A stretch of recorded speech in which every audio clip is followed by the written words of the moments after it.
And what do you? What is your theory though on this track? Now, I know Nelly, what you and me have talked about because we've heard this before from another. But what do you think they're doing with these? If you had to take a wild guess, God only knows what they're doing with them, because, in my opinion, in a half an hour from that moment, it was back to regular form. And what to continue on with, I'll get back to your question. But my friend told me over generations of living on the dark side, you can be able to have the ability to have full metamorphosis. He says Bigfoot is definitely a skinwalker. It's not something that is created wholly, and it's like that in that form, and it stays in that form. He says, we don't talk much because us Native Americans have very, very, very small platforms. Nobody pays attention to us. The majority of the country lives within 30 miles of a coast. We're out here on our own. But anything that you can think of that is a skinwalker, that transforms, every single bit of it is, in the States at least, is of Native American origin. Even traces it back. I remember stories talked about, because this is in the area of Custer in the 7th Cavalry.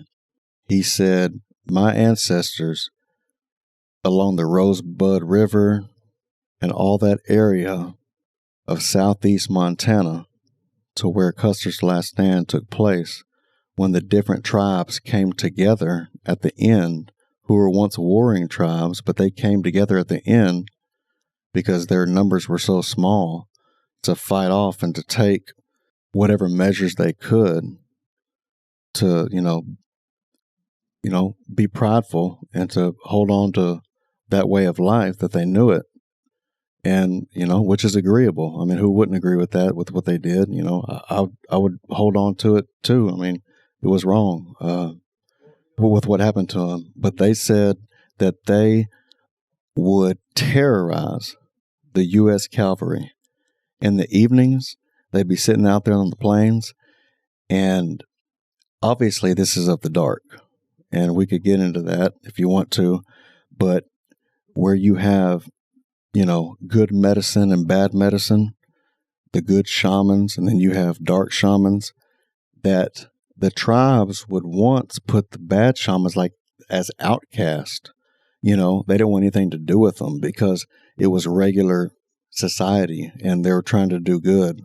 Well, the people that would once cause havoc and trouble and be curseful and devilish, if you will, towards just the regular people, they now brought them in as a last measure. Ditch effort, yeah. Mm-hmm. And they would take this family of, that was practicing bad medicine, and he said it takes generations after generations after generations. It might be the 4th generation of praying to the devil, to the dark side, to finally be able to have the power to truly change. And that they would terrorize those federal troops, and that those federal troops, they'd sit there and they'd come as a wolf, come as, a Bigfoot-like, creature, and they would sit there and just fire shots off into the dark wildly. And that was the whole point. Waste ammunition and to get them to where they're depleted and they could just come in and do, whatever at their will. And so in saying that, folks, he said that this stuff has been going on for hundreds and hundreds and hundreds and hundreds of years, that before, European, arrival, that they would do it tribe to tribe, you know, but that the source, if you will, of the power was, you know, calling upon the dark side to get the power to be able to do that. And so that's why, you know, my buddy said that his uncles had told him that as this creature was changing back, that they could tell that who it was, and that it was definitely from a family who was into bad medicine. Has any of the agents or ever talked about where they take these things, and they're just able to give any information, or have they ever? I mean, he said that, you know, some of the agents talk about it, but some of them don't. There's actually a very high turnover rate amongst the BIA agents, you know, for the things that they go through and the things they have to see. Any kind of recording or, you know, documentation of these things, video, if you will, you know, they got to turn that stuff in, and they'll go back, you know, for records or to wherever it's supposed to be filed away. And of course, it's never there. It's just wiped out. And, you know, they're just told by, you know, chain of command, you just don't talk about that. These BI agents know, first of all, they understand that they live, you know, the BI agents it's all native, you know, so they understand what they're dealing with beforehand. And then you get the federal government involved because it's on federal land, you know, and it's just, they're going to cover this stuff up, you know, and they understand that. And that's why there's such a high turnover rate, because they just can't take it, you know, because every instance of things happening, it just disappears, you know. You know, there's lots of, I mean, there's a lot of darkness and stuff like that, you know, that's been going on for generation after generation. You know, it always made me kind of smile on the inside of when people talk about, you know, not to delve way down this other rabbit hole, if you will, but why don't you see any miracles today? Why don't you see any like crazy things of the light happening or crazy things of the dark happening? Well, you do. You just have to go to places that either... You okay? Yeah, I'm all right. Go ahead and breathe for a moment. Remember some stories. Well, one of the things I was going to say, if I could interject, I worked with, I used to work at a place, and actually, Nelly, you worked there with me, and we met those guys from New Orleans, and they were talking about voodoo. Oh, yeah, yes, I remember. They were African-American guys, and we sat there and talked to them for a couple of hours, and they were doing an Airbnb at the site that we worked at, and they were talking about generations. Like this one guy was saying that 5-6 generations of people who practice voodoo could eventually master the art of shapeshifting. And his great-great-great-grandmother was a Haitian. And then, remember that? He was like, they were like musicians, and actually they were headed to New Mexico, oddly enough, to go and be near a reservation, which was, so he was kind of stoked about it. But we didn't I'm sure he was. And we didn't really, he wasn't into it, but he was into the whole lore and all that. And right. He had like a place that he would sell stuff over there. And so anyway, he was a musician, and we talked, and it was during South by Southwest about 3 years ago. And so me and Nelly were talking to this gentleman, or maybe it was 2 years ago. I don't remember exactly. But one of the things that we talked about was very interesting, because we were talking about the whole generational thing and how long it takes to perfect that. There was a police officer that actually worked, and I worked with him about 4 years ago at that same site, which is really weird that you would run into two different people. And he was half Mexican and half Navajo. And so, which was odd too.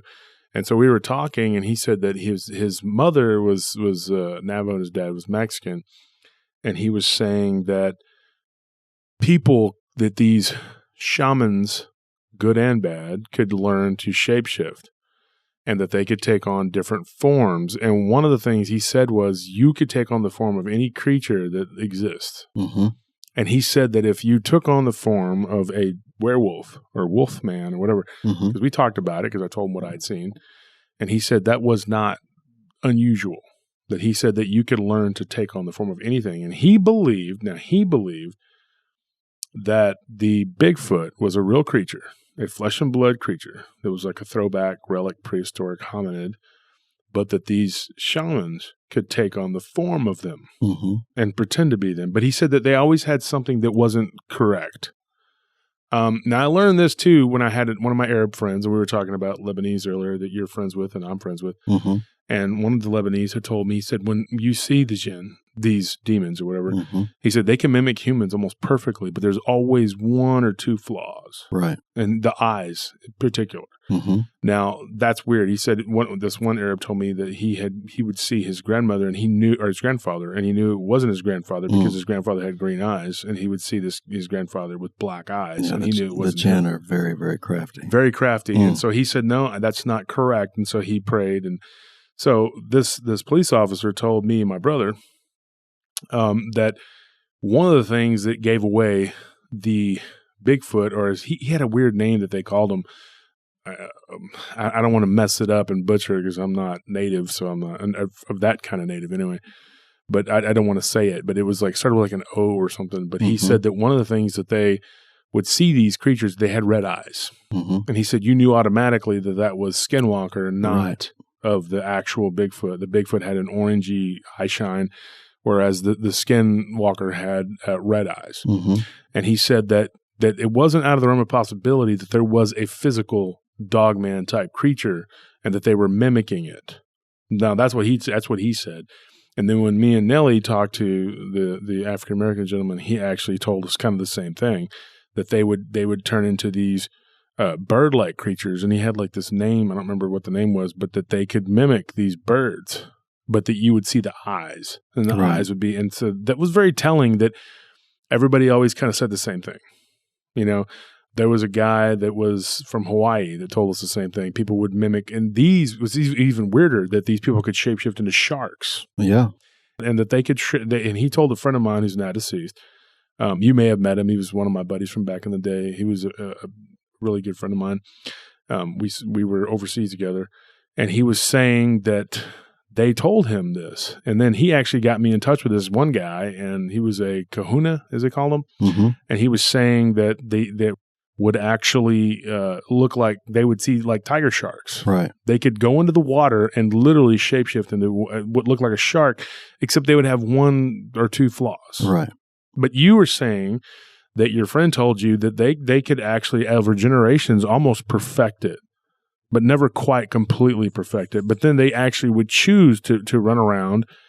The more they got into, the one recurring theme that I've heard from this, and maybe I'm wrong here, but one thing I gathered from all of this was that the further they got into the animal shape, the less cognizant they were of their humanity, and that they were running the danger of actually staying that way.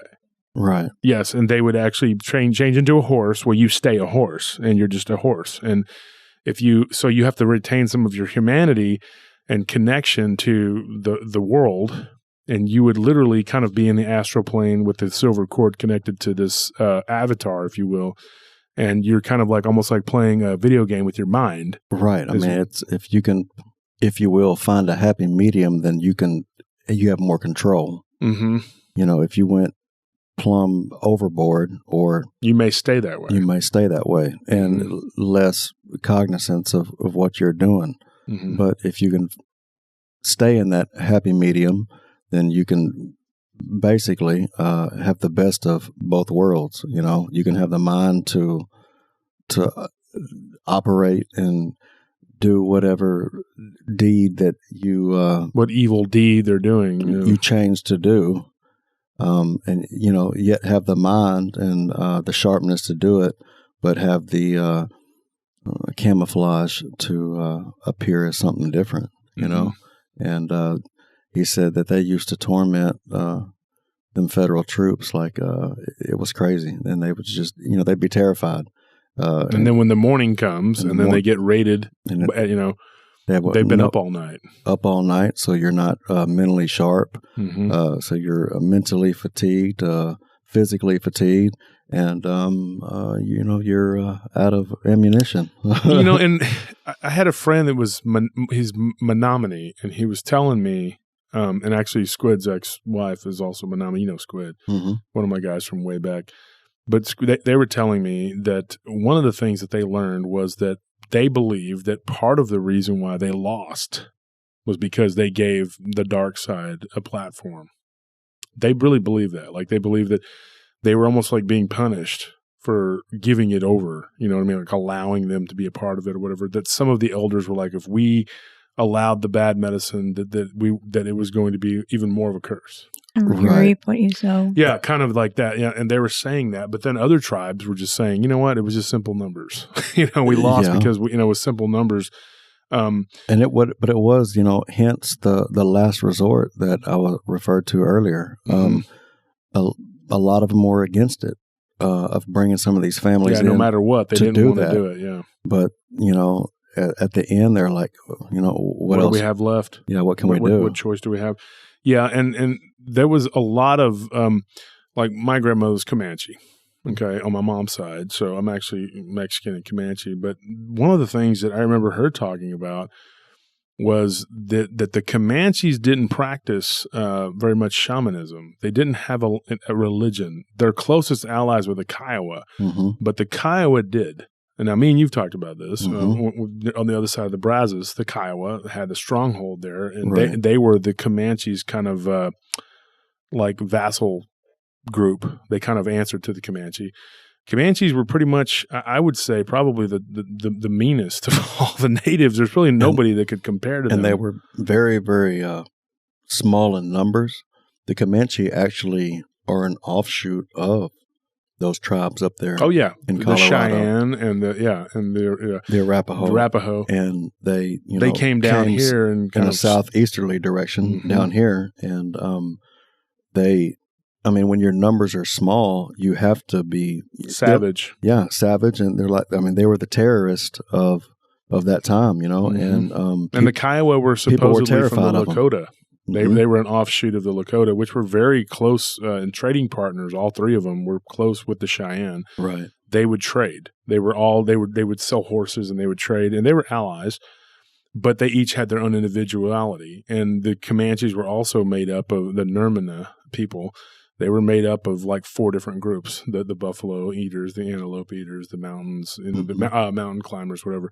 They all had their own little subsects, and the Kiowa being their ally now, the Kiowa were very interesting to me because they had 3 totems, and one of them was the wolf and one of them was a crow. Mm-hmm.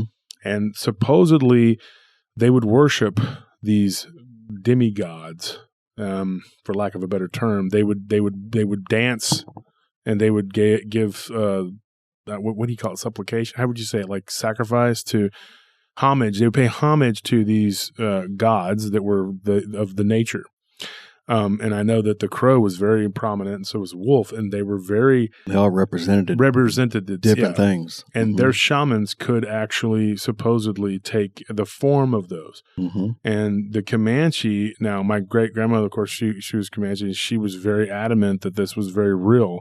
And before she died, she had talked about it on a couple of different occasions as a child that she witnessed these ceremonies of the Kiowa. And it was very impressive to the Comanche because they didn't actually participate in any shamanism, but that the Kiowa did, and that they would actually watch in fascination as their medicine men could take the form of fox, wolf, deer, and buffalo and different animals, crows. And so I remember, just hearing stories like about these people that could do this. And so, when you grow up as a little kid and you hear stories from somebody that you respect and you believe, and of course the translation came from my aunt, who would tell me what she was saying because she didn't speak English. So that was very interesting to me to hear those stories, because that was the first I'd ever heard of like anything like that, and so the the legends that I heard of the Cadejo and of the Cadejo, and then of the legends I would hear of the Hombre Lobo came from my aunt. And of course, this was something that my grandmother was like very adamant that this is very real. It is real. And that these people would practice it and that they were shapeshifters that were doing it. Now, that was from a very Native American standpoint. Mm-hmm. But the Hispanic culture that blended with it, they had their own versions of it. And of course, they had their own legends and where it came from. Now, on the Caucasian side of the coin here, they believe that they came from the old country, mm-hmm. from Czech descended people and Germanic. Mm-hmm. We don't really know exactly where it came from, but we know that it's real. I think it's all real, and I believe it's could be more than one thing going on. It's a blend of all those different backgrounds and origins. And one thing that stuck out to me is through all of it, every single person that I talked to of Shoshone or Arapaho descent said, if activity like that is going on, it's all of calling upon the dark side. Yeah. And it really doesn't matter what religion, what race, or what tribe. Right. If you go far enough into the dark side, that's what can happen. That's what can happen. Yeah. And here's another thing too. I want to say something about that. Now, there are people who think, oh, that sounds really cool. I mean, I could do something like this and go and, do whatever. You got to remember, you're paying a heavy price for this ability. You're allowed to go run around, as we talked about one day. We were talking about, you were telling me and Nelly, like, you're only on this earth for 70, 80 years. Mm-hmm.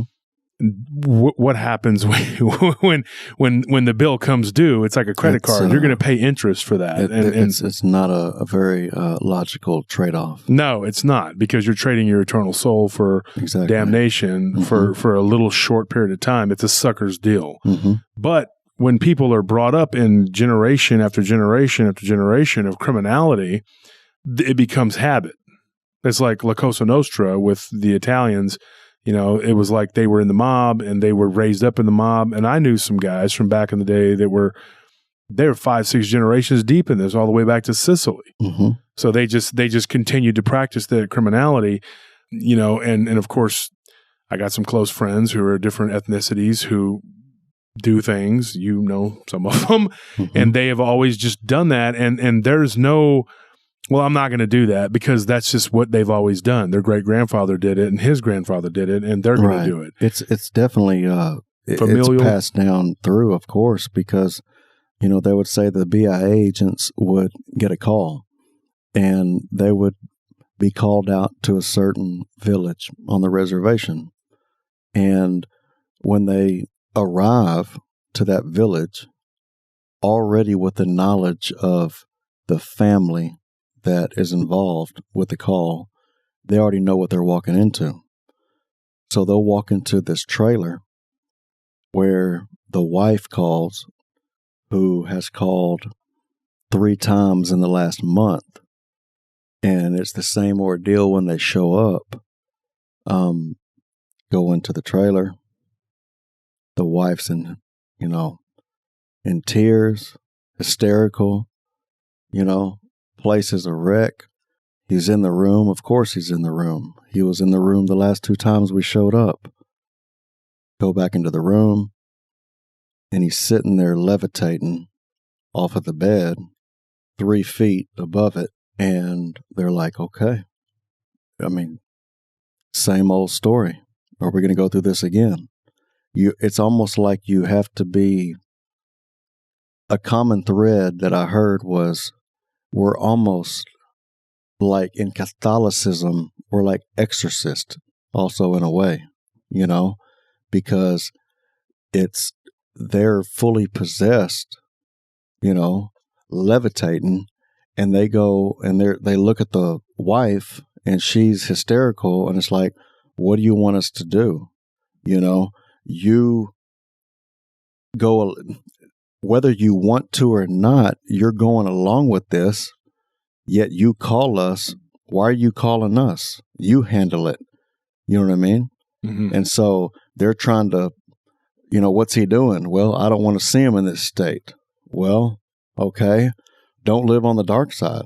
Don't call upon what you're calling upon. Mm-hmm. So they'll try to bring him down, and then he'll look at them, of course, talking in voices they don't understand, languages they don't understand, very violent, strong, they try to bring him down. He'll toss them around like rag dolls, and some of the BI agents they're Christian. So, they'll, pray over him and, just for any sort of containment. And when it's all said and done, they might be able to contain them. They might not.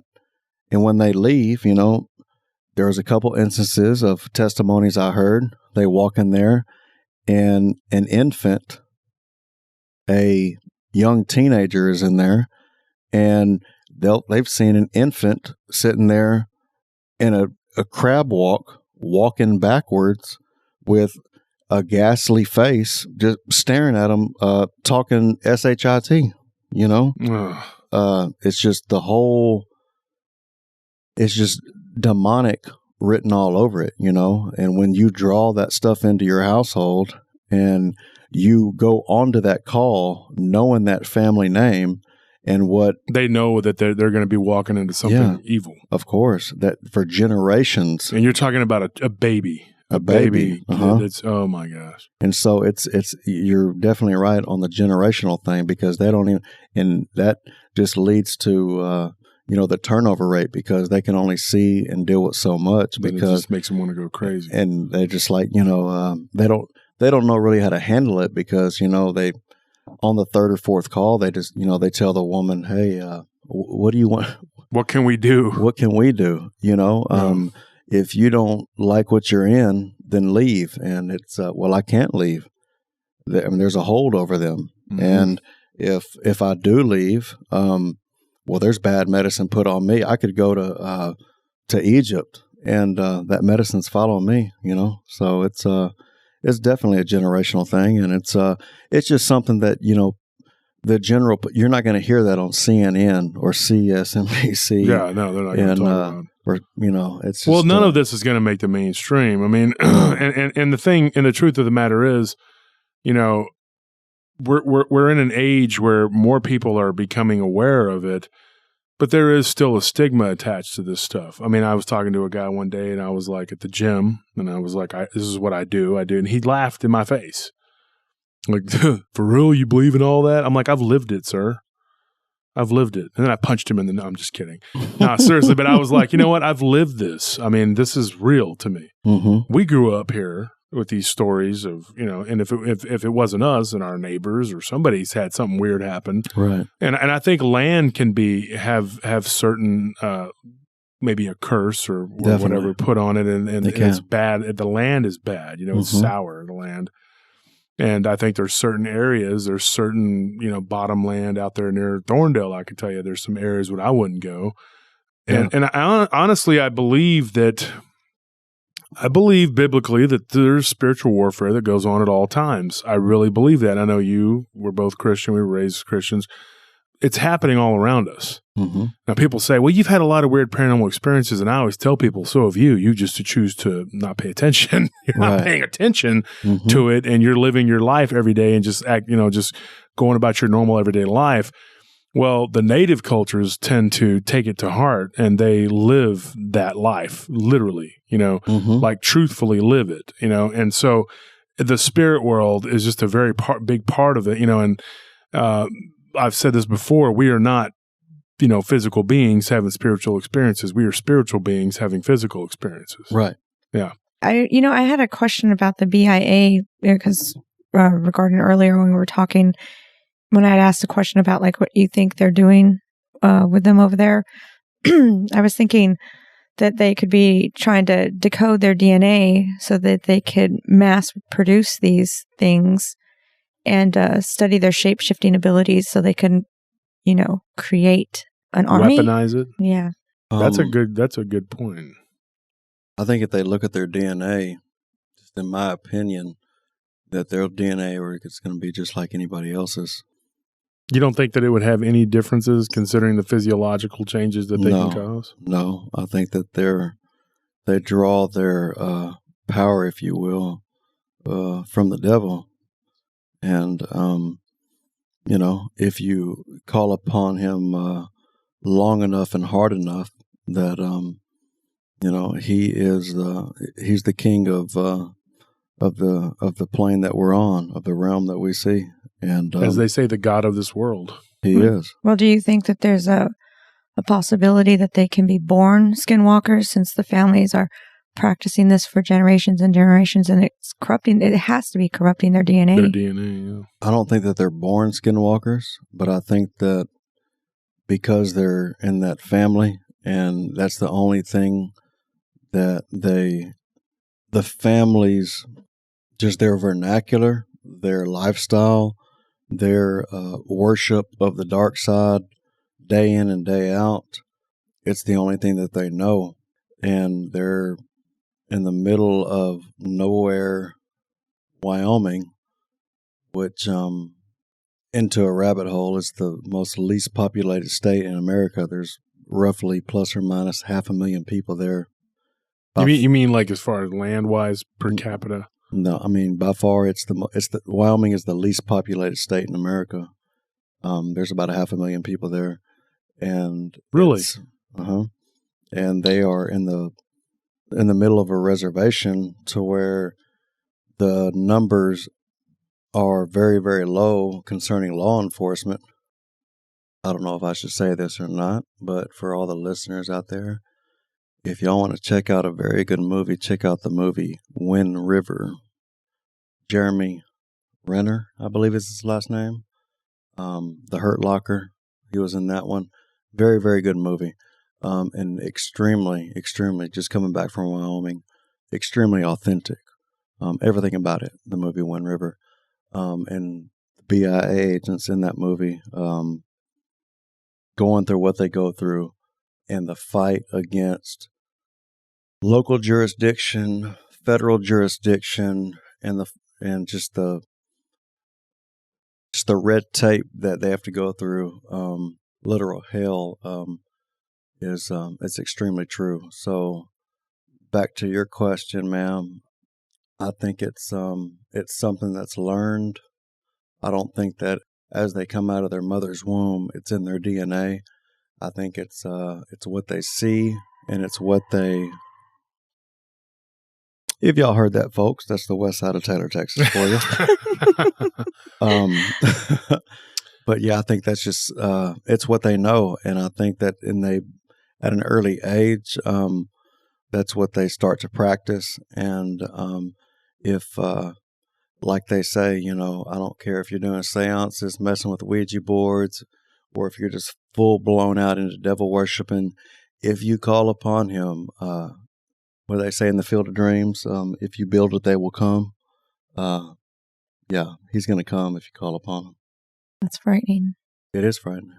So in other words, you were asking Trey if people, if in his opinion, if they were born with this ability, which would explain like what you were saying, Trey, how you had heard about babies being able to do, that would make sense in a way, because it's like familial, because I know that satanic, rituals can be performed to curse generations, born into it. Now, I'm going to say something a little bit controversial, but I believe on something like that, I'm just going to interject real quick. I believe that the baby's crawling backwards is because they put something on that baby.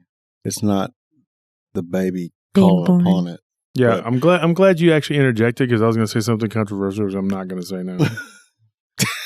I don't believe it's in its in its DNA or anything like that. In its DNA to do that, but I believe that there's something.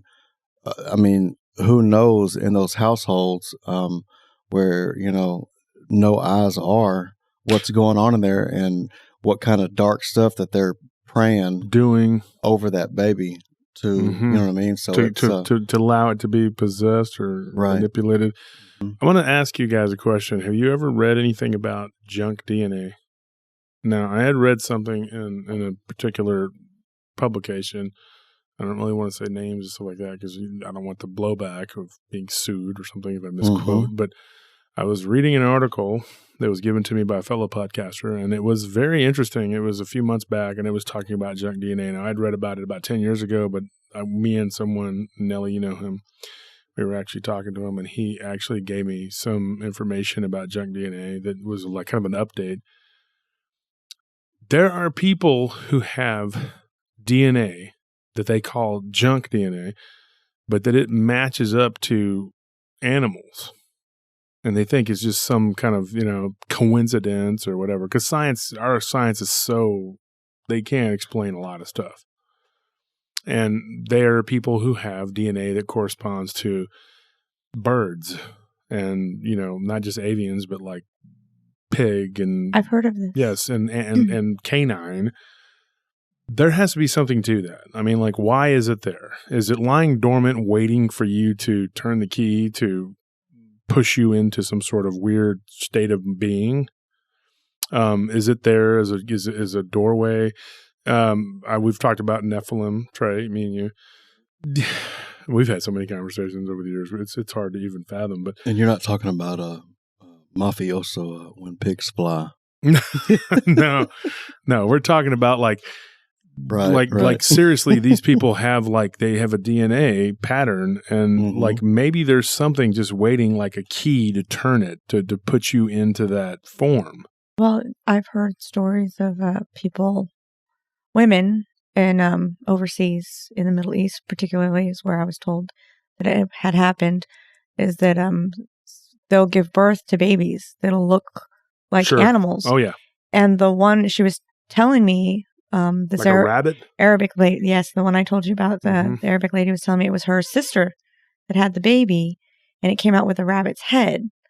And of course, they did not keep it. Who didn't keep it? Her sister. Her sister said, "Take it away, take it away." And I don't remember too much. I just remember her saying that she had gave birth to a baby with a rabbit's head, and that they had buried it.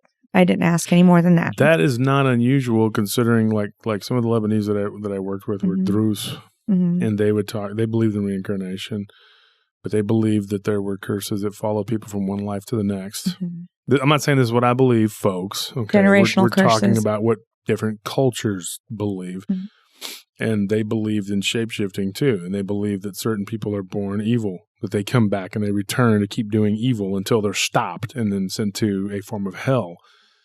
They actually, some of them believe that you're born with certain, like, abilities, whether it's to see the future or to whatever, I was talking to a gypsy person that's born a Roma, as they say, and I was talking to them, and we kind of briefly touched base on, like, the whole being born with the eye and how to tell people's futures and fortunes and things like that. And they believe that stuff is ingrained in your DNA. You're born that way. And you're born that way because of something that was done by one of your ancestors. They also believe that it could be something that you did. Like you set it up to when you're reborn a generation, 2 generations down the road, you come back and you pick up where you left off. And if you're evil, then you just continue to be evil and do bad. But what you were saying about being born, like somebody that was given birth and they had, that's not like an uncommon thing. Actually, no, she said that it happens over there a lot. And it's not just a deformity either. Like they're born with a weird, like they look like. I think the jinn are responsible. Hell, they're crafty. Maybe that has something to do with it, and maybe it doesn't. But I'm just going to throw that out there. Yeah, I mean, and of course, now here's another thing too. I was talking to a researcher the other day, and we were talking about the different regions and what is what. When you talk about jinn, you're talking about something from the Middle East, but the fairies or fae, they're from Ireland, Wales, England, Scotland. They're the same thing, only they're in a different area. And there are people that actually believe that if you build a house in a certain area, then if they reside there, it's weird because in the Middle East, it matches up just like it does in Ireland. You don't build near a fairy mound, and the same thing in the Middle East. You don't build near certain areas where there's rock formation The natives had the same belief. They believe that you don't build near certain areas because they're elementals of spirits that live in that area. And if you do, then you upset them and they can put curses on you too. For sure. I mean, of all the testimonies I've heard from around the globe, the jinn I'd put them almost at the top of the list. Some of the worst, yeah. I mean, it just depends on where you're at. What their craftiness and their ability to just very smoothly transition from this to that and that to this, up, down to left to right, right to left, up to down is, and that's all. Well, think about where they're from. Think about where they're from. That's what I was going to say is, isn't it odd how these entities take on like customs and traditions, or it just mirrors their location. Like the Chinese, their hauntings, their entities are of, they're like, they're cultural. Yeah. And then and whichever area you're from, that's the area where those entities are. Like the Oswing is from Philippines, the Kappa's from Japan, the Kitsune. And it's not just the names; it's these things are like of their culture. And in Ireland, the Kelpie, the Fae, and I think that the jinn are just one version of all of those. But what you said about how they're very they're fluid.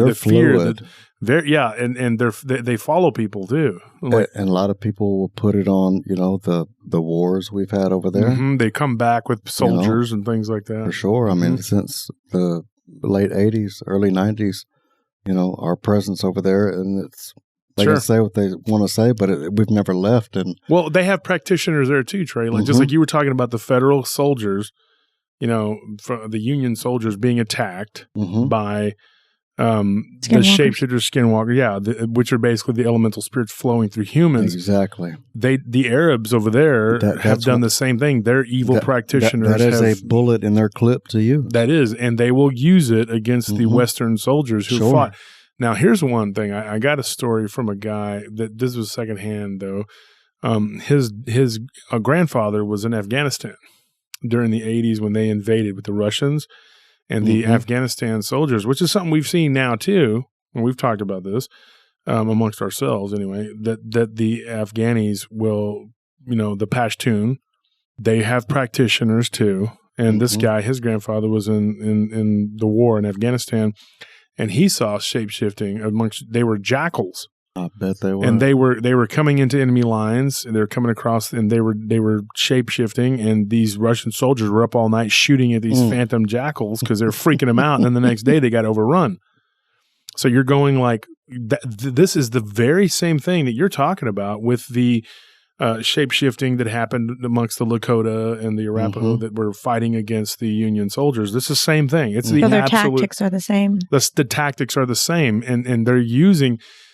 To me, I always said that anybody can open up the dark side. And it's very easy. That's exactly where I was going to go with it. It doesn't make you special. No matter what continent or what race, what color, what origin, gender, doesn't matter. Gender, none of that matters. It covers all of that. It transcends every single bit of that, and the very end, in a nutshell, it's either of the light or it's of the dark. Call it what you want. It's all of the same origin. We call it demon or jinn or fairies or monster. It doesn't matter. It's either of the light or it's of the dark. And if you want to not choose to be of the light and to follow and to have a personality or live a lifestyle intentionally of what, in my opinion, of what a human should do and live in the light, and you want to choose the dark, call it what you will, the same results are going to happen. And, unfortunately, the dark is the ruler of this air down here. Oh, it is. And Satan is the prince of the power of the air. He is, and that's the book of Ephesians says that, and he will come and he will give you power, And but it's a sucker's deal. It is a sucker's deal. It is a sucker's But I mean, deal. look at how many people though. Okay, this is an analogy. The other day I was sitting in my living room and I got a one of those big pretty flyers from the casino. And Nelly, we were talking about going to the casino but in the age of COVID, it's like maybe it's not such a good idea. But so we get $175 to go and play, and Nelly's like, "Woohoo, let's go play at the casino." And I'm like, $175 will be gone in an hour, and we'll be there. That's an hour's worth of fun. Then we have 10 hours of fun that we spend $1,200. And that's because I gamble conservatively. Okay, let's say I don't, we could lose $2-3 grand real quick. What is that $175? That's a sucker's deal, and that's kind of what the devil does. If you want to call the devil whatever you want to call him, but that he's giving you. Oh yeah, I'll give you 20 years of running around terrorizing people, whatever. You're going to spend eternity with him. Is it worth it? No. I mean, but people are such suckers for whatever. And I mean, of course, I ran to the casino as fast as I could, and I spent that money. But I'm just joking, folks. That did not happen. I actually did not. I was actually. Drove. He didn't run. I drove. I know up there. this much because, folks, in another life, I did love to gamble. The Wheel of Fortune was the roulette wheel, and I like mixed drinks and gambling. And I know this, Josh. They wouldn't call you and say they got $175 to give you if you've never been there before. Because I had already gone up there and lost my shirt. In fact, they were like, "Sir, you need to leave." Why is that? They're like, "Sir, you're nude and you have nothing else to give us. Can you please leave? You guys took my truck. Can you call me an Uber back to Texas?" No, that's not what happened. I actually took a Lyft. But, the thing is about how much would you charge Uber if you're listening? Back to Texas. Like, oh my gosh. They send you a $10 coupon in the mail. Here's a $10 coupon for a brand new car. Like $10 off, man.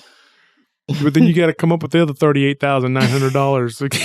But you're right. In the long run, it's all a sucker's deal. It is, absolutely. And you hear about these stories. And of course, Trey, we grew up with them down here, but you had some crazy ones up there in Wyoming and in South Dakota and Colorado. Mm-hmm. And you would tell me about these things, and I would just be like, "Wow, that's crazy." Because you not only did we have all this stuff that happened here when we were growing up, but that you went there. And now let me ask you this question. This is an important question.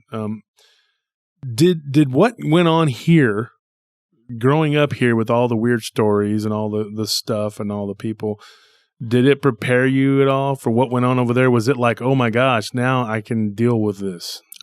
Definitely so. And I'll just be real with it. Growing up a believer, for the audience, I am a Christian, and haven't always walked like one, but they say in the book of Proverbs, if you train a child up in the way that he or she shall go, they will always come back, in the end. So even in the midst of doing what I was doing, and I can't say that I was always doing the right thing when I was in Dakota or Colorado or Montana, Wyoming, Iowa, Nebraska. I always knew in my heart what right was and what wrong was, and facing the fork in the road and that still small voice inside of you, call it the spirit, call it your conscience, whatever you want to call it, it would direct you in the right way. And these might be small decisions that might not affect much, or they might be decisions that will affect a lot. The voice yet would still be there, and you would buck it anyways, and let the cards fall as they may. Yeah, it did prepare me growing up down here and experiencing the things that I did, having the upbringing that I did have, because when I experienced those things up there and I heard the testimonies that I heard and got close to the people that I got close to, nothing really surprises me. I mean, that's probably the the one thing that I can say is nothing shocks me, nothing surprises me, because in the end, there is a source for all of this stuff. And if anybody out there listening is shocked or surprised or leery or straddling the fence on the things you hear now or any of the episodes that you've heard before this, this stuff is real, folks. And you might as well go ahead and get on board with it, because there's nothing you can do about it. And, truth is truth. Whether you can wrap your mind around it or not, it really doesn't matter. Pride has to be swallowed, and you just got to go with it. And it's different regions have different stories, and that's just in the states between the Atlantic and the Pacific. You can go north of here to Canada, south of here to Mexico, to Belize, to Honduras, or, Costa Rica, or down into South America, or to Antarctica, or to Europe, to Asia. It doesn't matter. No matter where you go, you're going to hear the same stories play out over and over again. And so, yeah, to answer your question, Josh, having the upbringing that I had and experiencing the things that I experienced, having someone like you who I could relate to, who also went through some of the same things, but did not question, but who took it on open-mindedly and with no flack, if you will. I wouldn't, I don't think that would have mattered either way, whether you would have came with, oh, no way, you know what I mean? That's a bunch of BS. Or if, hey, I know exactly what you're talking about. It's still my testimony and still something that I went through. It's real. And so knowing that from an early age, when you become an adult and you're around different people of different races and different cultures and different regions, and you go about things in a different way, you see a lot of ease in different people because you went through the same thing, and yet you might seem different, but yet you're still the same as they are. So, yeah, it definitely helped prepare me, if you will, I guess. I mean, if that was your question, does it prepare me to be able to accept it or take it or to understand it? Definitely, yeah. But in the end, we're all the same, no matter where we come from or what our background is. Yeah, that's a good answer. And I'm glad that I had some kind of a influence to help you out a little bit. Definitely. I mean, I know that when you would talk to me about it, you would tell me things, and you would tell me that there weren't many people you could talk to about that kind of stuff, because a lot of people will think you're crazy. Mm-hmm. But yeah, folks, I saw a Dogman when I was 15. So yeah, and I know me and you had talked many nights when you were out and about doing whatever, and you'd call me out of the blue and say, "Hey, what's up?" Mm-hmm. And we would talk, and you would tell me some of the crazy stuff that went on, and I never questioned it or doubted it because my life was very paranormal. Yeah. Yeah, it's for all the listeners, for as brawn and big and tough and the lifestyle that Josh has lived the last 2 decades, that he's had to be like that. But there is a side of him that is the total opposite. And thank God that you can show that to some people, and it's kind of a common bond, and it's a thread that we've got to share when not a whole lot of other people would jump on board or be courageous enough to pull the surfboard out and to surf that same thread and that same wave.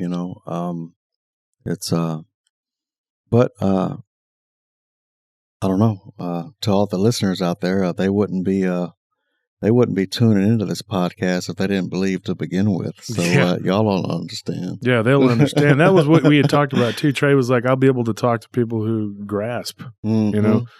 Yeah, and just being able to come on and talk to listeners that are open-minded. Right. And being able to understand, because a lot of them have had their own experiences and they're looking for answers, and that's why they found us. Sure. That's the beauty of this niche right here in these podcasts, and because you can go down these avenues, these rabbit holes, as some people would call them, and feel a commonality, you know, and a bond and a thread that where other people might say, well, what the hell are you tuning into that for on a Friday night?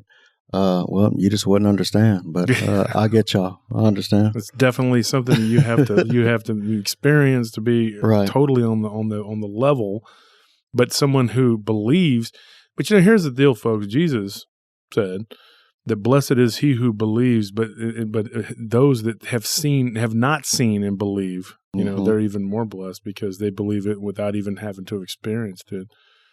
And I didn't misquote that, but I'm so tired. No, but you didn't, but that's right on point. Yeah, that's a good one. And I know that one of the things that me and you talked about one time when you were up in, I think, South Dakota, you'd called me up one night out of the blue. And if I remember correctly, it was cold, and you were talking about how cold it was up there, and we were talking, and you were saying, you know, you were telling me, you're like, you're the one person that I can call at any time, and we can talk about anything, and you'll get it. You know, and that's how I feel about you too. Like I could call you up, and no matter what's going on, no matter what state of affairs is going on in our worlds, we could always communicate, and we had a bond, and we still do. You know, and I think that those kind of things transcend pretty much all facets of life. You know, you one time told me that you feel it gives you comfort. I think the way you worded it was like, it gives you comfort to know that I'm in the world with you, you know, and I feel the same way with you. Like it gives me comfort to know that at any time I could turn to you if I needed to, and we could talk about stuff, you know? Yeah. That's beautiful. Yeah. And I appreciate that you're there for us and we're there for you. No matter what part of the world I was in or what part of the world you were in, because we were both travelers, you know, we could call each other up at any given time. And heck, I don't even know how you found my number half the time. He'd be like, hey, this is Trey. And I'm like, oh, okay. We'd start talking and you'd be like talking about something weird. And it never did seem weird to me. I never went, oh my gosh, what the heck's wrong with you? Because we would just talk about it. And I think this talking about this too is also therapeutic for us in a way, because you have to make sense of the things that have gone on. And folks, that's all the time we have for tonight, but we're going to definitely get back on it, and we're going to talk again with Trey. He got a lot more stuff to talk about, but we just wanted to come at you, and it's been a while. Me and my wife have been working on Trey to get him to come on the show and talk, and he finally did. We of course we threatened them, but you know, it's not about all that, you know, I mean, just messing with you, Trey. No, but anyway, that's all the time we had for tonight, folks. We appreciate you tuning in. So from whatever spaceship you've been abducted and into, and whatever pasture you're running naked and being seen on a trail cam, chased by a chupacabra, good night. Good night, folks. It's all good. Don't fear the chupacabra.